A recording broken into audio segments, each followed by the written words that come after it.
This is Isabelle Benarous. Welcome to the Connecting the Dots podcast. Today we will explore the power of hypnosis. Thank you for joining us. I am very happy to bring hypnosis to you. I've worked with hypnosis for a very long time. We have to remember that we have a conscious mind and a subconscious mind which do not reason with the same type of logic. In your conscious mind, you have thoughts and ideas, you have desires, while your subconscious operates independently, following its own programs. Some of these programs are very powerful, and they will override your conscious desires.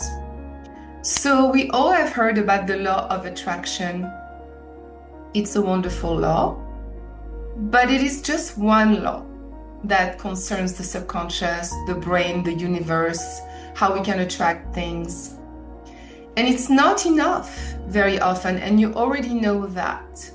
Imagine a woman who wants to have a wonderful relationship with a man, but when she was very little, maybe 1 year old, her father left, and there was a divorce, and now she has a program of divorce unconsciously. She doesn't know that until she works on it, of course.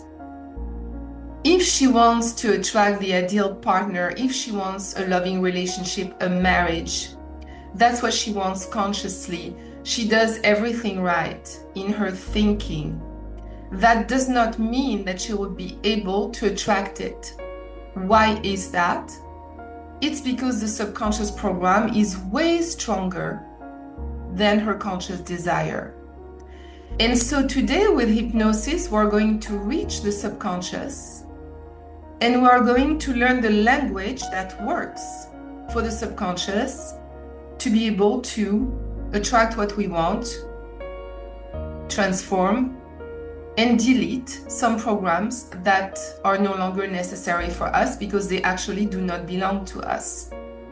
So this is very important because if we don't go to the heart of our conflicts in a certain way, life does not move very much. We also need to understand that the subconscious listens to the presuppositions of our language. If someone has an illness and they go to the doctor and it's serious, and the doctor says, "How many children do you have? How old are they?" 14. What does that presuppose? Your illness is serious. Maybe you're not going to make it. How old are your children? So we have to be very careful because the non-said is what is recorded by the subconscious the most. What is not said, what is implied, is the most dangerous for the subconscious. But we're going to use this to our advantage. So there is a man, his name was Dr. Milton Erickson, and he created Ericksonian hypnosis. How did he do that? Well, he was paralyzed from the neck down. He had polio. He could not move. And he was a very smart young man, and he thought maybe I can figure something out. Because he couldn't move, he was observing people a lot. Non-verbal, language. He was observing people's movement, behaviors. And he started to think, wow, since we have a subconscious mind, I don't know, maybe I can do something with it. So it's fascinating, but what was different from that hypnosis already back in the days is that there was no authority. When we want to tell the subconscious mind what to do, it will resist and it does not work. We cannot say to someone, "I'm asking you to heal now. Take a deep breath right now and do this." It will be rejected most of the time. That's why we have to be careful what type of meditation we listen to, because the subconscious mind wants to be talked to in a way where it's making its own decision in terms of when and where it's going to respond to what you're asking. So authority doesn't work. When we want to attract something in our lives, when we want to manifest something, it is very similar. Because a lot of time people are so intense about what they want to manifest, they create a lot of stress around what they want to manifest. And it's the stress of fear, because they're afraid it's not going to happen. And that blocks the subconscious from doing it because it's associated with stress. You know very well that a high level of stress is going to be something that the brain is going to want to lower, because in nature it's very dangerous for us when we're stressed. Why is that? To have an unmanageable stress in nature. Eventually you die because yes, you are going to be distracted. You can attract a danger or not see a danger, meaning a predator around you. Our subconscious is archaic. And of course, if you are stressed out, you don't eat, you don't sleep. That is if you have a terrible conflict. And in that case, you become exhausted. So the two ways to die in nature, for animals as well, is distraction and exhaustion. That is why the subconscious does not allow stress. It will provide a biological solution instead. The biological solution corresponds to what? My emotion, my felt experience, and how my subconscious is going to translate the information that's coming from the conscious mind. Everything that we go through is translated in the language of the subconscious. Came into the world, no one taught us how to use our brain. We should have learned that at school first. That would have been very useful. But no, that's not what we learned. If you worked with me in the past, you know that when someone has a session or when I do a live intervention, I do not stay in content for a very long time. I get some information about the content. Why am I not staying in content for a very long time?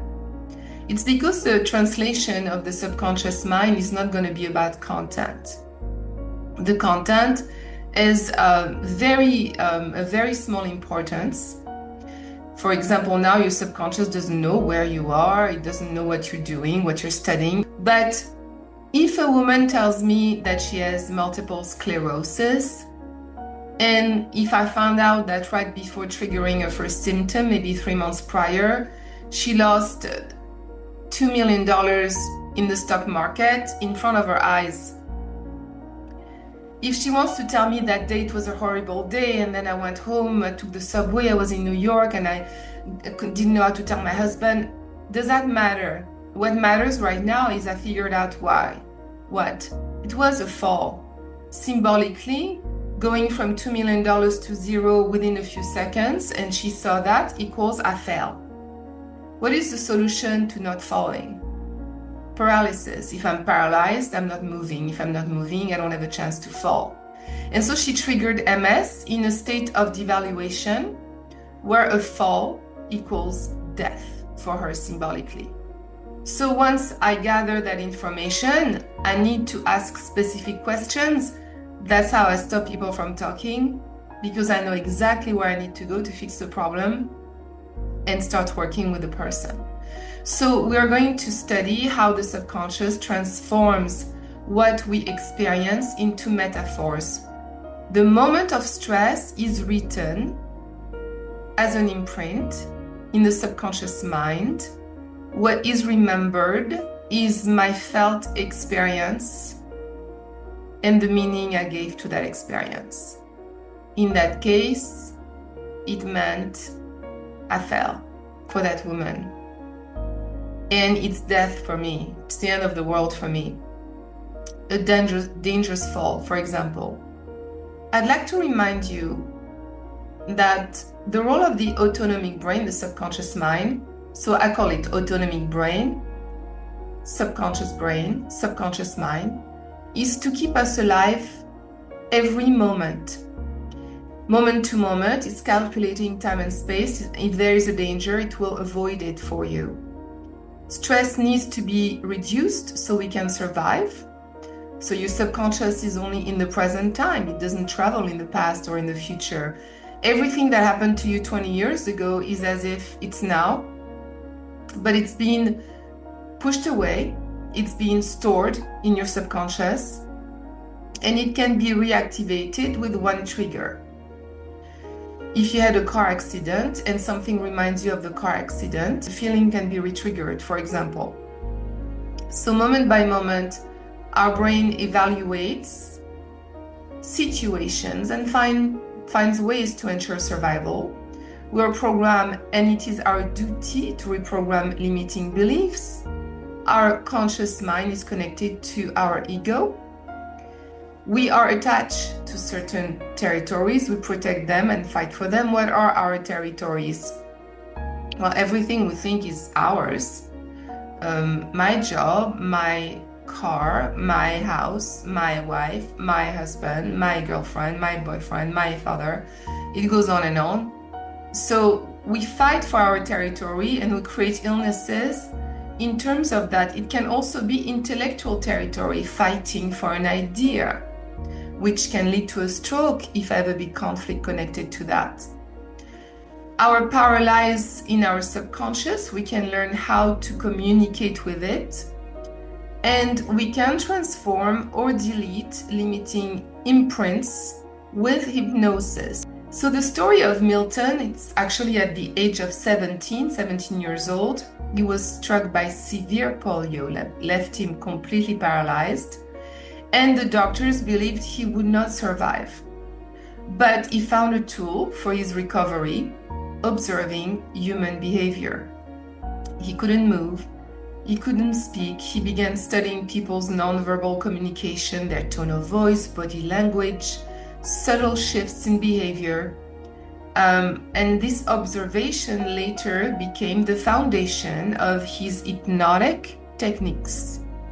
He began to visualize movements in his mind, and his body slowly started to respond. His experience taught him the power of the unconscious mind and how imagination and suggestion could influence physical and emotional states. Of course, if you have a health issue, if you start spending your time imagining your organ, the organ that is, affected, if you imagine that organ healthy every day, clearly, and you see it, seeing your organ healthy is very powerful. It's one element that you can already use. So his form of hypnosis, unlike traditional directive hypnosis, uses subtle language patterns, storytelling, metaphors to foster a natural collaborative process for change. So when you work with your subconscious, it bypasses conscious resistance and gently engages the subconscious in an indirect way, allowing solutions and insights to emerge naturally from the client's inner resources. So we do not tell someone how they are going to heal, but we can say your subconscious mind knows exactly what you need at this moment and will help you in its unique, very particular way. And we know that this method is very effective because it honors the wisdom of the unconscious mind and leverages the client's own experiences, perception, and inner symbol to promote healing. So you can use it for anxiety problems, phobia, chronic pain, self-sabotaging patterns. You have to know precisely what you're working on. If you work with someone, we often ask the person, what is the problem that you would like to resolve before we start? Because we already, in that way, give to the subconscious a sense of what to look for. The minute you tell your mind what you want or what you desire, it's going to start working for you. Tony Robbins uses Ericksonian hypnosis when he teaches. He can say things such as, I'm going to say something, but please do not remember it. So immediately everybody is going to pay attention and of course remember it. So we say the opposite of what the conscious mind would do so that we influence toward the opposite, and that's bypassing it. Removing authority allows the subconscious to respond in its own timing Removing authority allows bypassing resistance. When you impose an idea to your subconscious, it tends to reject it because it is linked to stress. So remember that authority is linked to stress. We don't work well under authority.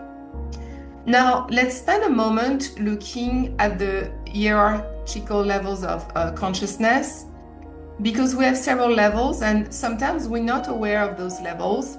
It's quite useful to know them so that we can use them.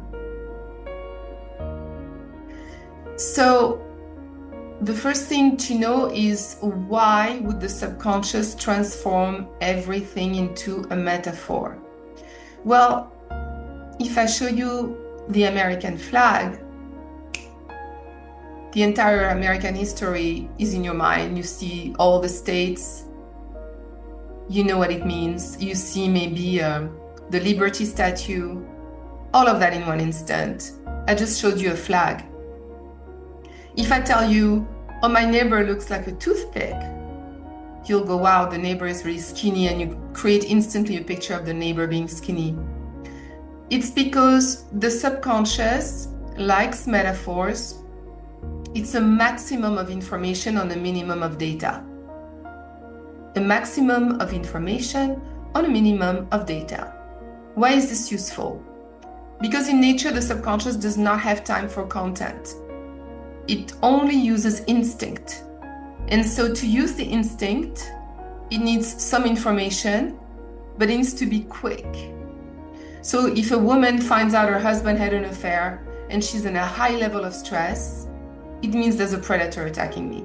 That's how much the content is not really important, but the subconscious is going to listen to the felt experience.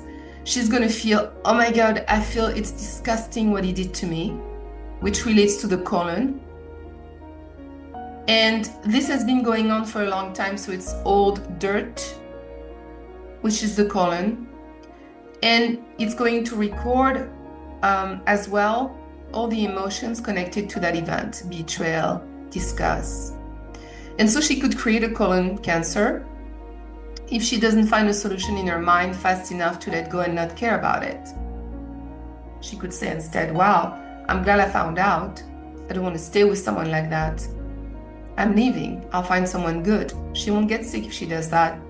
But if she goes, it's disgusting, I can't believe he did this to me after all those years, if she stays there without a solution, then she can create an illness. Now the subconscious won't know with whom, why. So all the content is actually what can be used, step 2, when I'm trying to change her perception.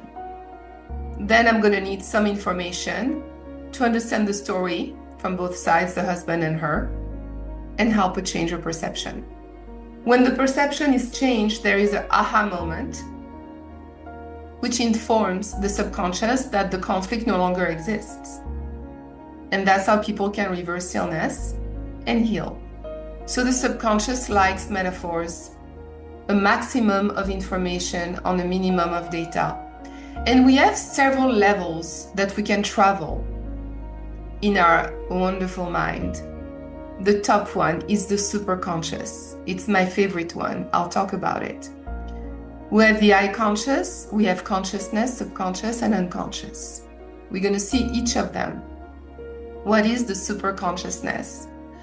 Well, it is referring to a higher level of awareness, a state of expanded perception and understanding that goes beyond ordinary walking consciousness and the subconscious mind. It often is described as tapping into your intuitive, universal, higher intelligence that can guide through creativity and healing. So it's when you're inspired, it's when you feel, wow, I already knew this before it happened. So you feel, maybe I'm psychic. Well, it's all of us have the capacity to connect to the matrix, because all brains are connected, and all those brains that are connected make one brain. And that brain, which is connected to the outside, which is the universe and all things, creates together the superconsciousness. The more you pay attention to that, the more you are open to say, I am connecting to what is bigger than me, to gather the information that I need to resolve this problem you are giving a chance to your brain to connect with your super consciousness, your intuition, your higher intelligence. When you want to make an important decision, you can ask your higher intelligence to guide you and to help you. The I consciousness is a little bit the problem because it's our ego. And it's my awareness of my environment, myself, me in my environment. I observe what's around me. I recognize myself as separate from others. And I take care of my life. I take care of myself. I see myself. It's the ego. It's the part of me that thinks and wants things. So I want anything that I want and desire is coming from my ego. Desire is connected to ego. And always remember that desire is connected to lack. So that's why monks in Tibet work for years on not desiring anything, not wanting. They want to get rid of the ego that way. And that's how they want to be closer to their higher consciousness, super consciousness. So I'm the witness of myself. I have needs. We can say that the I consciousness is right after the animal stage. So it's the human stage, but it's still connected to the animal needs in that sense. So when we use Ericksonian hypnosis, we are going to bypass the I consciousness. And in neuroscience, it relates to cognitive information, self-reflection, and there is also the level of spirituality. So the ego, the identity, me, who am I, my job, that's my title, I'm attached to my title. And in hypnotherapy, it's connected to my critical mind. I don't agree with this, I don't want to hear this, I'm not, I have a different point of view, I want to impose my point of view. That is the I consciousness. Your consciousness, so now we're getting closer to the subconscious. I become conscious through my 5 senses. So we will use this in hypnosis, that you are visual. You are visual externally. Right now you can see what is surrounding you because your eyes are open. But if you close your eyes, you could imagine a scenery, you could imagine being at the beach if you wanted. So we have both. We can imagine things, we can look at things around us. We are auditory, that's A, so we can hear the sounds. You can hear the sound of my voice right now. But if you wanted to close your eyes and play a song at the same time, you could do that too. So that's internal. Kinesthetic, you feel the temperature in the room right now. Maybe you feel your watch on your wrist if you have one. Internally, you feel emotions. I don't know what kind of emotions you're feeling right now. But if you wanted to ask yourself what kind of emotions, you could find out what kind of emotions you feel. Maybe you're in a state of calmness, curiosity, interest. And olfactory, you can smell. You can also remember a smell if you want. That's the fascinating one for me, is if I want to go back in time and remember the smell of the beach in Normandy in my childhood, I can do that if I want to. That's amazing. And gustatory, we can taste and we can remember a taste. So consciousness, it's my awareness. I know the world exists around me. My attention, I have power over my thoughts. I can decide what I focus on. That's when you have a difficult thoughts, when things are not easy in your mind, you have the right to choose to think about something else. And intentionality, the ability to direct thoughts and actions toward a goal. We all have goals and objectives now. And so you can focus on that and you can direct your life. That's your consciousness. You're conscious about your life path and what you want to do. Now, a lot of people don't know what is the subconscious and what is the unconscious. They're very similar, but let's try to define them together. We can say that the subconscious is the storage room for our beliefs, emotions, habits, certain memories that we don't need to access right away, but also automatic behaviors. How do I know how to drive? I mean, sometimes you drive, you don't even realize you're driving and you already arrived. I mean, when I do that, I'm a little worried sometimes because I don't remember, anything that I saw on the road. Brushing your teeth, you don't think about it, reacting. So the reactions are some things we can work on if we have, anger issue or anxiety. And then we can manage the subconscious manages learned skills, stored beliefs and values, emotional patterns, and it influences our daily decisions. Why? Because from the moment of conception, we are programmed.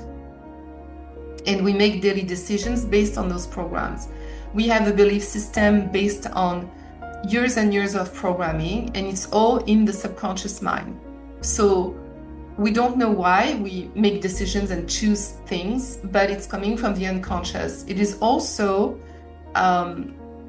sometimes we attract circumstances based on biomemorized cycles, because we could wonder, why do we have, stories or shocks that happen out of the blue without us really being stressed about something prior to this happening? Having an accident, breaking a bone, having a catastrophe happening. It's often programmed in the past, or sometimes it doesn't belong to us. So when you don't know what triggered you, because there was really no specific event, it could be that in a moment in time, your brain remembered a date. But there is also another element that I want to talk to you about triggering problems or triggering illness.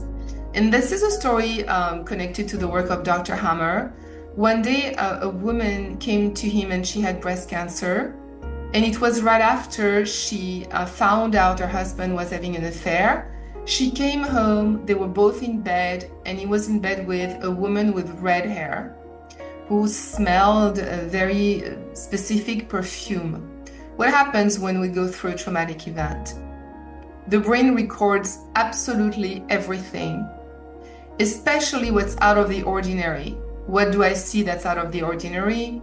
What do I smell that's out of the ordinary? It's imprinted. It's imprinted forever. And so things get better. She gets treatments. Her husband calms down. He will never do it again. She forgives him. A lot of time goes by. 5 years. She's been fine. It's Christmas. She's going to buy gifts.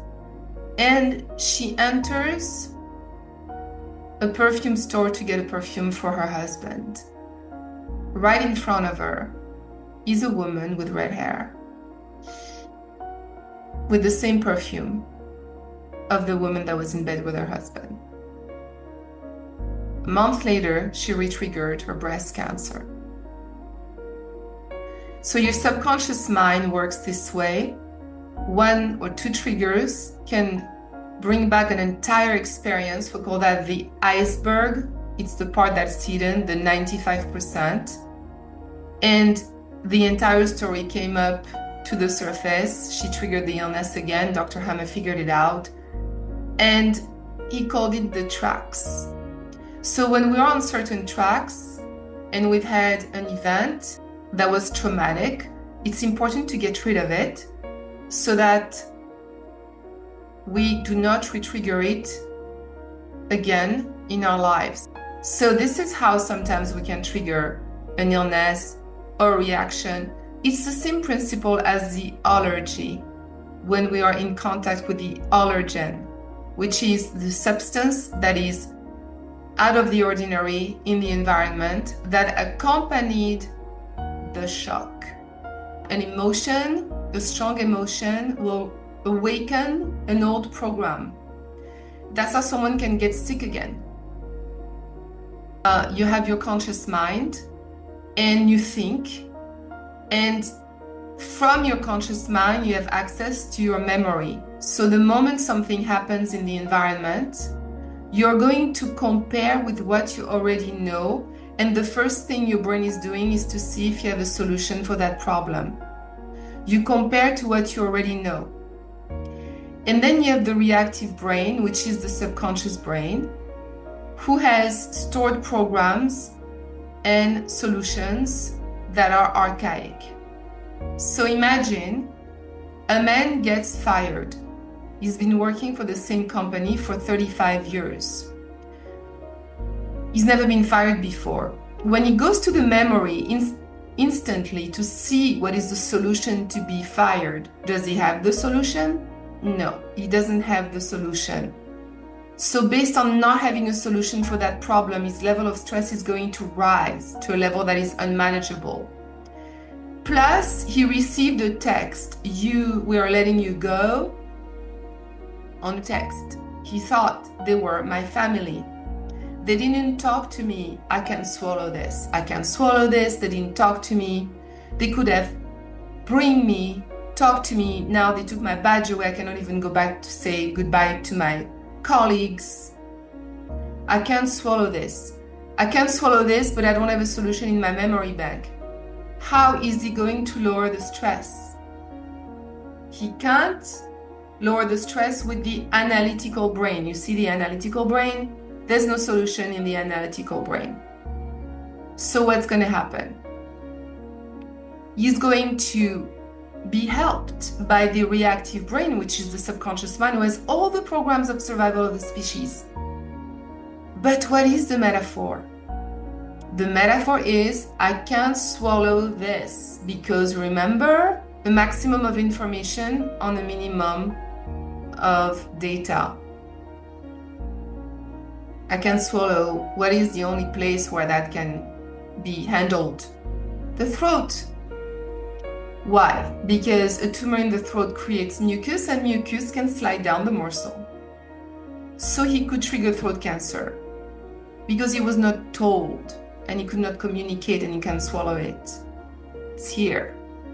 The moment the body is expressing a solution in the organ, the stress is lowered. But why is that happening? It's so that the memory of the shock of being fired is no longer accessible, so that the stress is not high anymore. So I don't access the image of my stress anymore. Imagine people that see someone die in front of their eyes. Do they want to access that? They don't want to access that. A portion of the story is going to be hidden in the subconscious so that I don't access it anymore, but instead there is a biological solution. And that is the process of all illnesses. It is the process of all illnesses. The blind spot permits me to not go back to a high level of stress when I see it again. Does he know that he was fired if I ask him? Of course he does. Does he know how they fired him? Yes, but the very moment, the most painful part is the blind spot. He will not remember all of it. He will not remember something about it. Maybe he won't remember reading the text, because that was the most painful moment that needed to be hidden. So we all have a ton of blind spots. With triggered illness we'll never know about, thankfully. And so if there is a man that is fired, but he's been fired 20 times in his life, he knows what to do. Now he thinks, oh, that's fine, I'm fired again, but this time I'll create my own business. Do you think he's going to create high stress? No, because in his memory, when he goes to his memory, he's got a solution for being fired. He knows what to do, and he won't have a blind spot, and he won't have an illness. So dementia has to do with, I don't want to remember. So a lot of time people have dementia, had so many shocks in their life and have so many blind spots that they have scars, because each blind spot equals a conflict that has been managed by an illness. So multiple scars in the brain leads to dementia and leads to I don't remember. So the Milton model is a set of language patterns developed by Richard Bandler and John Grinder. I'll explain why in a moment. So when Grinder and Bandler studied Milton Erickson, who was getting results. Fritz Perls also was getting results, but in a different way. Fritz Perls was using language to get to the heart of a situation and a problem. NLP, neuro-linguistic programming, is based on the work of Fritz Perls. He's psychiatrist. Milton Erickson was getting results as well, so Bandler and Grinder modeled these language patterns, and they created the model of Milton that we can use in NLP as well. Those two are opposites. One is more about clarifying language and asking questions. The other one is more about influencing and being vague and neutral. So it is essentially the language of indirect suggestion designed to bypass the conscious mind, the analytical mind, and to communicate directly with the unconscious, creating change, evoking insights, or leading someone into a trance-like state. When are we in trance? We are in trance many times, we don't know it. We're in trance when we drive, very often. When we daydream, when we're taking a shower, we're in trance. It's very easy to be in trance. Sometimes we study and then we start looking away, and then our eyes are going on a plant, and then we look at the plant, and then we're gone. We are in a state of trance. So it's very easy to access a trance, and we do it every day. Where the meta model NLP focuses on clarity and precision, the Milton model embraces artful vagueness. This vagueness allows a listener to fill the gaps. So we want the person to fill the gap with their own internal experiences, making suggestions feel natural and personally meaningful. So we are going to use vagueness and abstractions. So those are called nominalization. We use words like success, growth, healing. I do not know when your healing will start. We are not precise about what the healing means. Maybe in the next few months, you will feel that there is a lot of growth happening in your life. We don't know what kind of growth. We don't know what kind of success. You can discover the healing you need. So those are nominalizations. Unspecified verbs. They are vague actions. They are action words. You can learn many interesting things today. We don't know what they are. They are many things. Then the person is going to fill that gap with what they want. We're going to use presuppositions, a very important part. Sentences structured to assume something is already true. When you begin to relax, you may notice how calm you're becoming. What is the presupposition? That you will begin to relax. So sometimes with children, of course, if you say after you wash your hands, we can have dinner. What is that? It's an embedded command. It means, well, it's a presupposition too. It means, well, in order to have dinner, you're going to have to wash your hands. So we can use that with children. After you stop playing, maybe we can have a treat. I've got to stop playing right now. Double binds, offering two choices, but both lead to the desired outcome. So you need to create a safe and permissive space. The vagueness allows personal meaning making suggestions feel internally generated rather than imposed.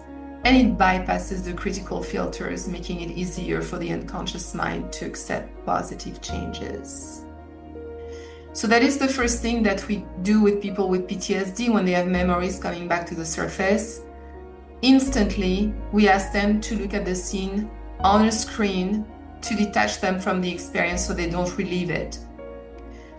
Now I would like to talk to you about different levels of consciousness, because of course we are working towards our personal evolution. Depending how you think, you are going to attract certain circumstances. So what you do, your actions, your behavior, your thoughts, the lack of control you may have with your emotions, especially when you affect others with your emotions, it's very important You may ask yourself, in every relationship that I have, whether it's my family, my friends, my wife, my husband, am I creative? What do I bring to them? I can be creative. Maybe I want to bring joy to that person. Maybe I want that person to feel valued. How am I going to make sure that they feel valued? How am I going to make sure they feel loved? Maybe I can make sure they feel important. Do I bring joy? Do I bring laughter in their lives? Because often we have a tendency to wait for the environment to bring us what we want. We come with whatever mood we're in or emotion, and we affect the entire room with it. But if we become conscious of ourselves, what is it that I want to bring? What is it that I want to manifest and create in my surroundings? So it starts with your surroundings. What is it that you want to create around you? And that will emanate in the world. And that's how your life can change. Now, we are going to see how to elevate our vibration. We all vibrate at a different stage of vibration. Maybe every day is different as well. The lowest level, it's called dense vibration. It's when we live in victim mode, everything weighs you down. You blame the outside world, your energy is blocked. So if you're there blaming, it's not your fault, it's everybody else. If you don't own up, your vibration is dense. It's very difficult to attract a lot of good things from there. So ask yourself where you live. Reactive vibration is when you begin to recognize your patterns. So you start, remember the eye consciousness, you start looking at you. The first one, the dense vibration, is more like an animalistic way of living. The second one is reactive, but at least you see your patterns and you go, okay, I'm anxious now, I'm angry now, I see what I'm doing. You start seeing it. You access level 3, which is conscious vibration, when you stop reacting and you start choosing. You observe your emotion, you begin to care for your mind, your body, your environment. You become conscious of the other. That's level 3. Level 4, expansive. So you decide that now you're going to manifest from love. You let go. And you listen, so you're starting to use your superconscious mind, and the signals from the universe become clearer. High vibration, you flow and trust. You no longer pursue, you attract what you desire, and you begin to align with the universe naturally. So that's really a place where you can start manifesting. It's called high vibration. But we have level 6, the quantum vibration. You manifest with pure intentions. Your frequency creates your own reality. You are aware that you are energy. What am I going to bring today to this environment? I am energy. If I attracted this, it is in me. I don't blame the environment. I'm not a victim. And of course, the highest, which we tend to, is the divine vibration. It's for our next level of evolution on the planet. You recognize yourself as one with everything. You radiate peace, magnetism, and your presence alone can transform. So raising your vibration is not a destination, it's a daily choice. You can have a day where you are at level 1 and a day where you feel more like level 4 or 5. But we have to consciously take care of this on our own every day. Thank you for joining us today for our Connecting the Dots podcast. My name is Isabelle Benarous, and I look forward to being with you for our next episode.